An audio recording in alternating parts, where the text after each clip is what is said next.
आइए आज के इस एक्सप्लेनर की शुरुआत सीधे राजस्थान के अरावली पहाड़ियों से करते हैं। इन पहाड़ियों के बीच एक ऐसा खंडर है जिसकी खौफनाक कहानियों ने उसे पूरे एशिया में मशहूर कर दिया है। जी हाँ, भानगढ़ का किला। दिन के उजाले में तो ये जगह एक बेहद खूबसूरत ऐतिहासिक स्थल लगती है, लेकिन जैसे ही सूरज ढलता है ना, यहाँ एक सख्त पाबंदी लागू हो जाती है। और सबसे हैरानी की बात यह है कि ये पाबंदी किसी लोकल इंसान ने नहीं, बल्कि सीधे सरकार ने लगाई है। आज के इस विश्लेषण में हम भानगढ़ के इन्हीं रहस्यों, इसकी डरावनी कहानियों और उन वैज्ञानिक और ऐतिहासिक तथ्यों की तह तक जाएंगे जो इन टूटी हुई दीवारों के पीछे कहीं छिप गए हैं। जब हम इसके मुख्य द्वार पर पहुंचते हैं तो वहां भारतीय पुरातत्व सर्वेक्षण यानी ASI का एक बोर्ड लगा है। उस पर साफ साफ शब्दों में लिखा है कि सूर्यास्त के बाद प्रवेश वर्जित है। अब ऐसे एक सरकारी चेतावनी ने ना एक बेहद खौफनाक लोकल कहानी को जन्म दे दिया है। वहां के लोग बताते हैं कि एक बार 3 दोस्तों ने इस सरकारी चेतावनी को नजरअंदाज करने की ठानी। उन्होंने सोचा कि चलो अंधेरे में किले के अंदर चलते हैं, लेकिन तभी अचानक उनमें से एक का पैर फिसला और वो सीधे एक सूखे कुएं में जा गिरा। बाकी दोनों दोस्तों ने किसी तरह उसे बाहर निकाला और तुरंत अस्पताल ले जाने के लिए गाड़ी दौड़ाई। लेकिन रास्ते में ही एक बड़े रहस्यमयी एक्सीडेंट में उन तीनों की ही मौके पर मौत हो गई। आज भी वहां के लोग यही मानते हैं कि वो कोई मामूली हादसा नहीं था, बल्कि वो तो रात के अंधेरे में किले के अंदर जाने की कीमत थी जो उस किले ने उनकी जान लेकर वसूली। खौफनाक है ना? लेकिन रुकिए, भानगढ़ हमेशा से ऐसा डरावना और वीरान खंडहर बिल्कुल नहीं था। जरा 9000 इस संख्या पर गौर कीजिए। ये नंबर इसके शानदार अतीत की गवाही देता है। साल 1573 यानी कि 1573 में जब राजा माधव सिंह ने इस शहर को बसाया था, तब ये एक बहुत ही फलता फूलता आबाद शहर हुआ करता था। यहाँ 9000 से भी ज्यादा घर थे। सोचिए, 7 मंजिल ऊंचा एक भव्य महल था, बेहद खूबसूरत मंदिर थे और एक इतना बड़ा बाजार था जहां पूरे राजपुताना से व्यापारी आते थे। लेकिन अगर आज वहां जाएं तो इस पूरे शहर में किसी भी घर की छत नहीं मिलेगी। जी हां, दीवारें तो खड़ी हैं, लेकिन छतें पूरी तरह से गायब हैं। तो चलिए अपने अगले हिस्से की तरफ बढ़ते हैं। द कर्सेस ऑफ भानगढ़, यानी भानगढ़ के श्राप। अब सवाल ही उठता है कि 9000 घरों वाला एक इतना आबाद शहर अचानक बिना छतों वाले खंडहर में कैसे बदल गया? इसके पीछे 2 बहुत ही मशहूर अलौकिक श्राप की कहानियां हैं, जिन पर वहां के लोकल लोग आज भी आंख बंद करके विश्वास करते हैं। पहली कहानी जुड़ी है बाबा बालूनाथ के श्राप से। ऐसा कहा जाता है कि जब माधव सिंह ये शहर बसा रहे थे तो वहां तपस्या कर रहे साधु बालूनाथ ने एक बड़ी सख्त शर्त रखी थी। शर्त ये थी कि किले की किसी भी इमारत की परछाई उनके घर पर नहीं पड़नी चाहिए। लेकिन हुआ क्या? बाद में उस किले को 7 मंजिला ऊंचा कर दिया गया। जाहिर है परछाई साधु के घर पर जा पड़ी। बस फिर क्या था, उनके श्राप से पूरा का पूरा शहर ही तबाह हो गया। वहीं दूसरी तरफ एक और खौफनाक कहानी है तांत्रिक सिंघिया की। कहते हैं वो काले जादू का बहुत बड़ा जानकार था और भानगढ़ की बेहद खूबसूरत राजकुमारी रत्नावती को किसी भी तरह पाना चाहता था। इसके लिए उसने राजकुमारी के इत्र को काले जादू से वशीकरण मंत्र में बदल दिया। लेकिन राजकुमारी भी कम नहीं थी। उन्होंने उसकी ये चाल भांप ली और वो इत्र एक बड़े से पत्थर पर फेंक दिया। अब उस जादू के असर से वो भारी भरकम पत्थर सीधा तांत्रिक की तरफ लुढ़क कर गया और उसे कुचल गया। कहा जाता है कि मरते मरते उस तांत्रिक ने श्राप दिया था कि भानगढ़ में कोई जिंदा नहीं बचेगा और किसी को भी पुनर्जन्म नहीं मिलेगा। लोग तो यहां तक मानते हैं कि आज भी उन अतृप्त आत्माओं का वास यही इन्हीं खंडरों में है। अब दिलचस्प बात यह है कि ये कहानियां सिर्फ इतिहास की किताबों तक ही सीमित नहीं रह गईं। आज के मॉडर्न दावे भी कुछ कम चौंकाने वाले नहीं हैं। जो भी लोग इस किले के आसपास से गुजरे हैं, वे अंधेरे में महिलाओं के रोने की या उनकी चूड़ियां टूटने की आवाजें सुनने का दावा करते हैं। कई लोगों को तो बिना किसी वजह के इन खंडरों के पास एक बहुत ही तेज इत्र की महक आती है, जो सीधा राजकुमारी रत्नावती वाली उस कहानी से जुड़ती है। और तो और हमारा बॉलीवुड भी इससे बच नहीं पाया है। कहते हैं एक फिल्म की शूटिंग के दौरान एक अभिनेत्री का बर्ताव अचानक बहुत अजीब हो गया था। एक दूसरे फिल्म की क्रू ने तो ये तक दावा किया कि उनकी गाड़ी के ब्रेक अचानक फेल हो गए और फिर कुछ देर बाद अपने आप ही ठीक भी हो गए। एक व्यक्ति का अनुभव तो और भी डरावना है।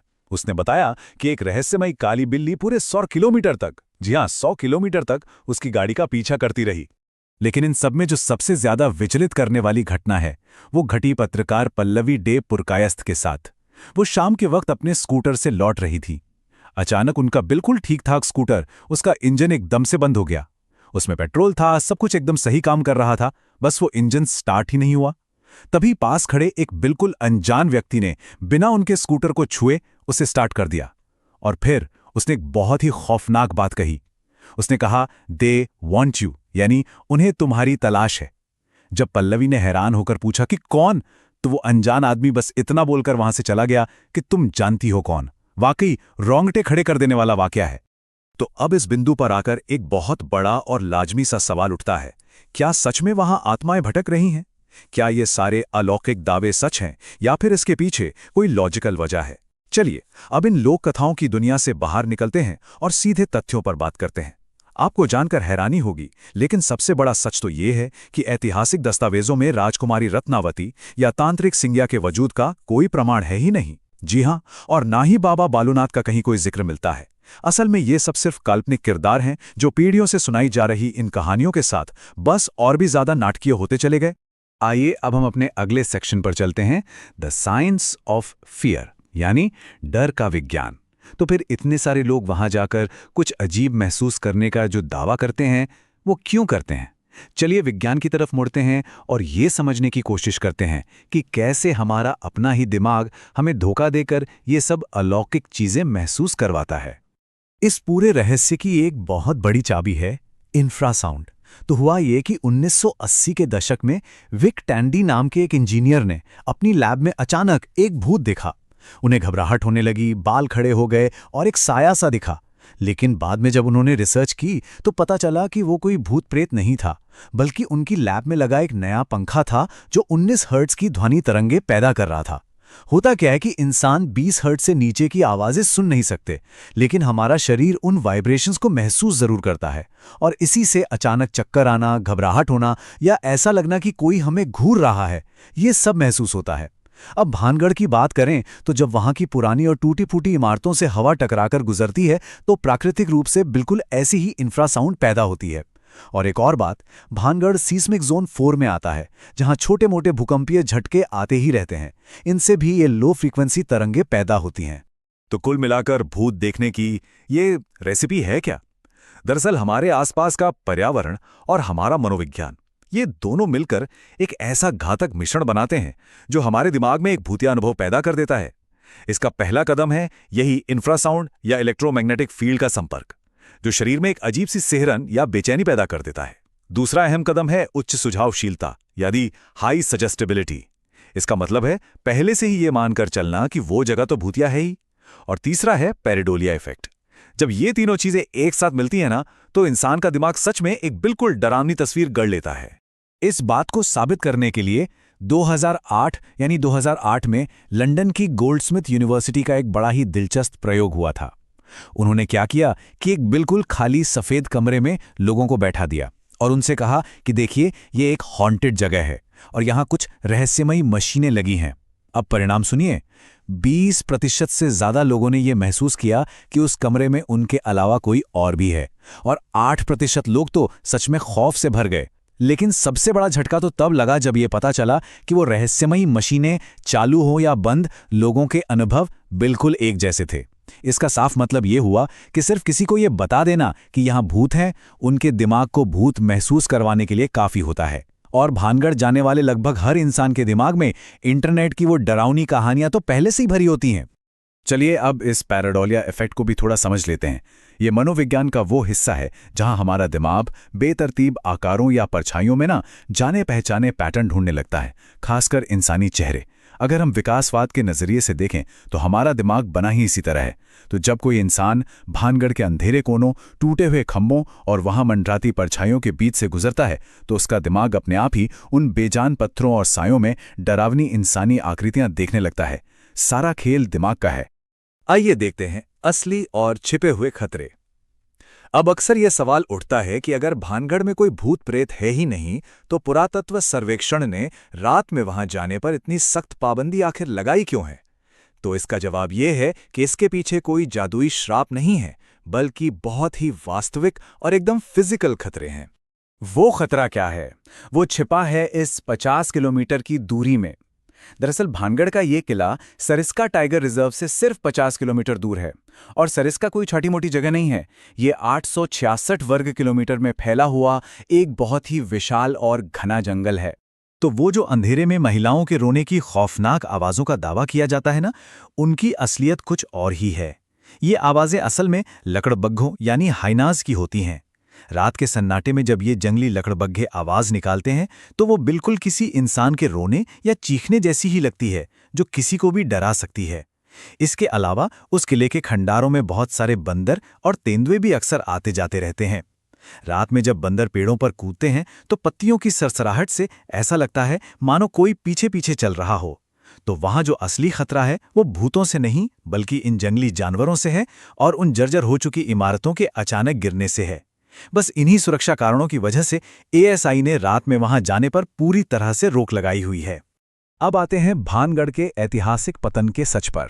अगर किसी तांत्रिक ने वाकई में कोई श्राप नहीं दिया था तो फिर एक फलता फूलता 9000 घरों वाला शहर आखिर खंडहर बना कैसे? आइए उस असली बिना किसी जादू टोने वाली ऐतिहासिक सच्चाई से पर्दा उठाते हैं। तो इसकी शुरुआत होती है 1573 से, जब यह शहर बसाया गया था। लेकिन समय के साथ क्या हुआ कि इसका राजनीतिक महत्व धीरे धीरे कम होने लगा और फिर 1720 में राजा सवाई जयसिंह ने इस पर कब्जा कर लिया। लेकिन भानगढ़ को जो सबसे बड़ा और असली झटका लगा ना, वो लगा 1783 में। उस वक्त एल नीनो की वजह से पूरे उत्तर भारत में एक भयंकर सूखा पड़ा था, जिसे इतिहास में चालीसा अकाल के नाम से जाना जाता है। राजस्थान में तो वैसे ही पानी की कमी रहती थी, लेकिन इस भयानक अकाल ने भानगढ़ में लोगों का रहना बिल्कुल असंभव कर दिया। मजबूर होकर लोगों को पानी और भोजन की तलाश में अपने घर-बार छोड़कर वहां से भागना पड़ा। तो देखा, इसके पीछे कोई श्राप नहीं था, बल्कि राजनीतिक गिरावट, युद्ध के हालात और एक बहुत ही विनाशकारी सूखे ने मिलकर इस शानदार शहर को एक वीरान खंडर में बदल दिया था। अब ये पूरा घटनाक्रम हमें एक बहुत ही अहम बात सिखाता है कि इंसान का दिमाग आखिर काम कैसे करता है। हम लोगों को ऐतिहासिक तथ्यों के बजाय नाटकीय कहानियां सुनना ज्यादा पसंद आता है। अब अगर ये बताया जाए कि भाई वहां सूखा पड़ा था और लोग शहर छोड़कर चले गए, तो ये बात सुनने में दुखद तो लगती है, पर बड़ी उबाऊसी भी लगती है। लेकिन वहीं अगर कोई ये कह दे कि एक तांत्रिक ने प्यार में पागल होकर पूरे शहर को काले जादू से श्राप दे दिया था, तो ये कहानी तुरंत हमारा ध्यान खींच लेती है। असल में हमारे दिमाग को हमेशा एक कहानी चाहिए, एक विलन चाहिए और एक बड़ा सा रहस्य चाहिए।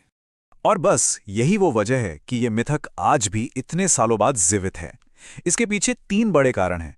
पहला तो यही कि हमारा दिमाग हमेशा किसी न किसी कारण और एक विलन की तलाश में रहता है।